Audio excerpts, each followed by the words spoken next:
आज हमारे साथ यूकेडी के महानगर अध्यक्ष हैं गोकुल सिंह रावत।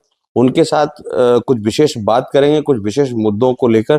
तो गोकुल जी, अभी राज्य में यूसीसी लागू हुई है, इस पर यूकेडी के प्रमुख महानगर अध्यक्ष होने के नाते आप क्या कुछ बोले? सर, ये ऐसा है कि हमने इस यूसीसी का जो पहले भी विरोध किया था और यूकेडी ने कहा था कि ये हमारे एक छोटा सा राज्य है और ये हमारी देवभूमि है, इस पे ये लागू नहीं होना चाहिए क्योंकि इसका बहुत इफेक्ट पड़ता है।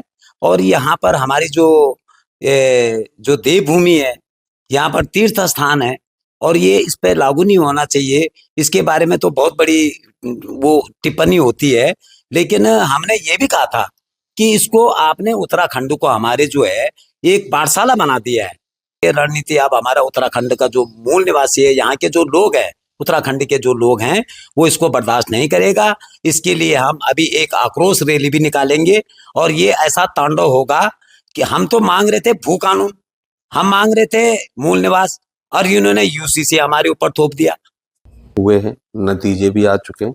नतीजे को लेकर उत्तराखंड क्रांति दल का क्या कुछ मानना है? सर, उत्तराखंड का में जो नगर निकाय चुनाव हुए हैं उसमें तो बहुत बड़ी धांधली हुई, क्योंकि देखो सरकार इन्हीं की है, शासन प्रशासन मजिस्ट्रेट सब इनके है, तो जनता तो लाचार है।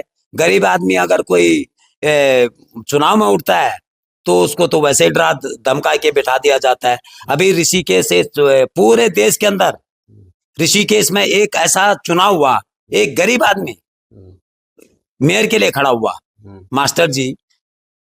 उसके बाद क्या हुआ, एक तरफ हाथ जीत रहे थे, जनता उनके साथ थी। उत्तराखंड के मतलब जितने भी हैं, हम ये नहीं बोलेंगे कि उनको पहाड़ी समाज के लोगों ने वोट नहीं, सभी समाज के लोगों ने वोट दिया उनको। और उसके बाद भाजपा को लगा कि अब ये हारने वाला है हमारा प्रत्याशी, तो वहां पर कैबिनेट मंत्री हमारे प्रेमचंद अग्रवाल जी रात को क्या करने गए वहां पे? क्या डीएम साहब अनपढ़ थे, मजिस्ट्रेट अनपढ़ थे, या जो वहां चुनाव आयोग बैठा था वो अनपढ़ थे कि जो इनको बैठना पड़ा वहां पे? एसएसपी साहब क्यों आ गए देहरादून से? और उसके बाद इन्होंने एक बहुत बड़ी चाल, क्योंकि वो भाजपा की जो पुरानी चाल है, कहीं जब इनसे कुछ नहीं होता पथराव करा देंगे और ध्यान भटका देंगे, उधर से गोलमाल हो जाता है। तो ये ऋषिकेश का जो है चुनाव अभी हो सकता है कि अभी जो जनता है वहां की, वो दोबारा चुनाव करवाएगी। हाल ही में पहाड़ियों को लेकर सोशल मीडिया पर अभद्र टिप्पणी की गई थी, जिसको लेकर शायद यूकेडी के द्वारा कहीं ज्ञापन भी दिया गया है। इस पर आपका क्या कुछ कहना है? कि पहली बात तो किसी भी समाज को गालियां नहीं देनी चाहिए। चाहे हमारी मांग तो यह है कि जिस लड़के ने भी ये गालियां दी है, इसका जो है, और ये तो सीधे सीधे भाजपा के सह पे हुआ है। हम तो ये समझते हैं ये प्रेमचंद अग्रवाल के। हाँ, अब हम भी नहीं डरेंगे और हम इसका बदला जरूर लेंगे, क्योंकि एक पहाड़ी समाज को गाली दिया गया है।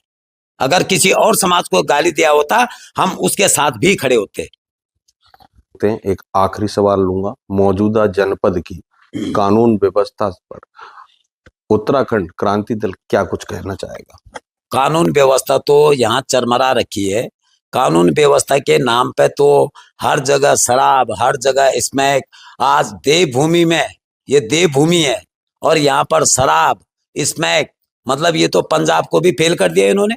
उड़ता हुआ पंजाब वहां बोलते थे, अब ये उड़ता हुआ उत्तराखंड हो गया। ये सब शासन प्रशासन की कमियां हैं। तो ये थे हमारे साथ उत्तराखंड क्रांति दल के महानगर अध्यक्ष, बड़े बेबाक बोलते हैं।